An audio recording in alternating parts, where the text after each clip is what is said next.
How do you build a strong product culture that's both product-led and customer-led? Harpal Singh shares how creating a continuous loop between customers and the business can drive engagement and improve revenue. Tune in to hear how Harpal reshapes teams to focus on product and customer insights.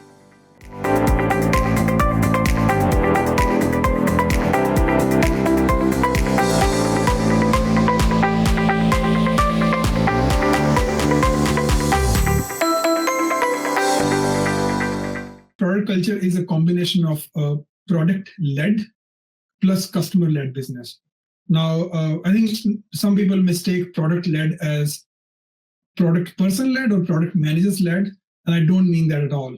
So for me, product-led is about what kind of the mentality of looking at your product as a product effectively and thinking of that as the core driver of not just the customer engagement, but let's say customer acquisition and other areas as well.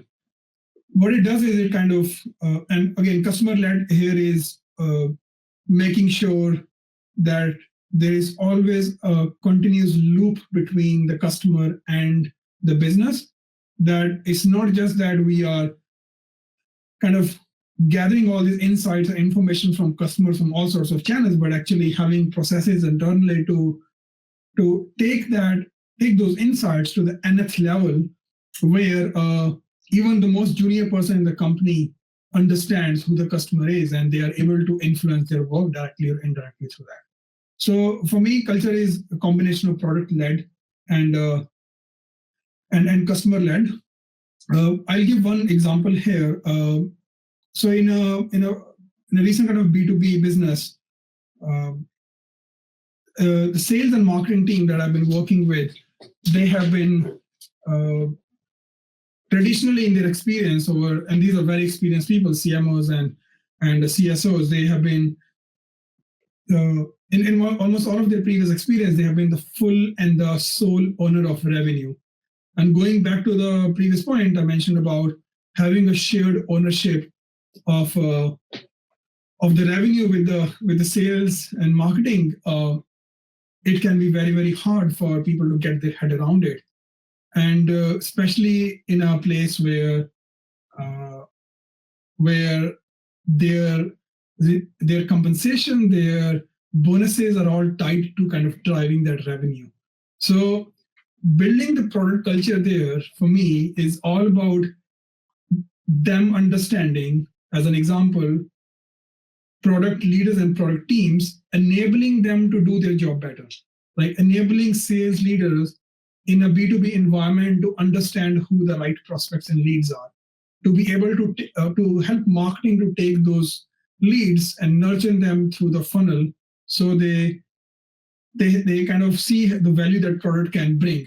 And again, I think it's much easier to talk these things in theory, where you can say, hey, we need to collaborate and we need to kind of bring product and marketing together.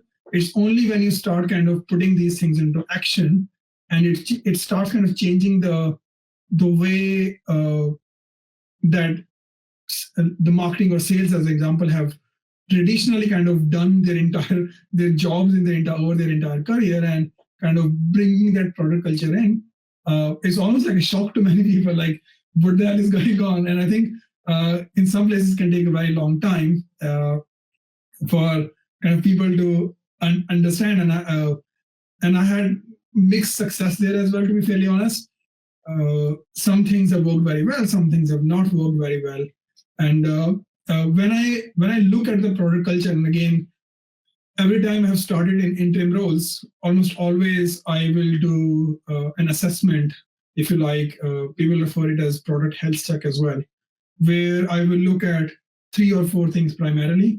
The top one there is a product culture. Then there is the processes and the teams and the maturity of the product development processes itself. And when I'm assessing the product culture, I am looking for things like understanding of product across the organization, that what is it supposed to mean and what's it supposed to do. And I think, again, over number of projects I've seen, once you kind of go through that exercise and provide that clarity, it can deliver like huge amounts of value and unlock so much potential from the teams, where teams were just kind of doing stuff without knowing what they're doing. Engineers are building stuff without kind of knowing, and it's almost like they are working on these stakeholder driven roadmaps that someone sitting in some room kind of imagined and said, okay, this is what you're gonna build, and they have no kind of insight with the customers there.